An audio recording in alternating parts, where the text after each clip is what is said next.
بسم اللہ الرحمن الرحیم۔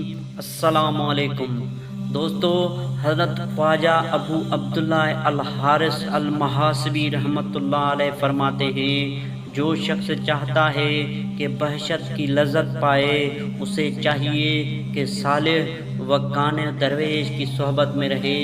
چند ایسی خصلتیں ہیں جن پر عمل کرنے سے آدمی بزرگ ہو جاتا ہے۔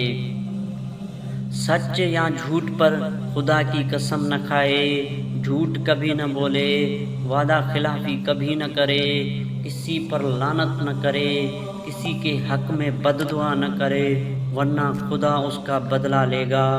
ظاہر اور باطن میں گناہ کا قصد نہ کرے، اپنی تکلیف کا بوجھ دوسروں پر نہ ڈالے، لوگوں سے امیدیں یا طمع نہ رکھے اور خدا پر نظر رکھے، تکبر اور فخر و غرور نہ کرے اور کسی کو حقیر نہ جانے، کسی پر اتہام کفر و شرک نہ لگائے۔ تین چیزیں قابل فائدہ باوفا دوست، باوفا امانت، باوفا شفقت۔ صادق وہ ہے جس کسی بھی قسم کا خوف نہ ہو۔ دوستو، اگر ویڈیو اچھی لگے تو چینل کو سبسکرائب ضرور کر دیجیے گا۔ مجھے دیجیے اجازت۔ اللہ حافظ۔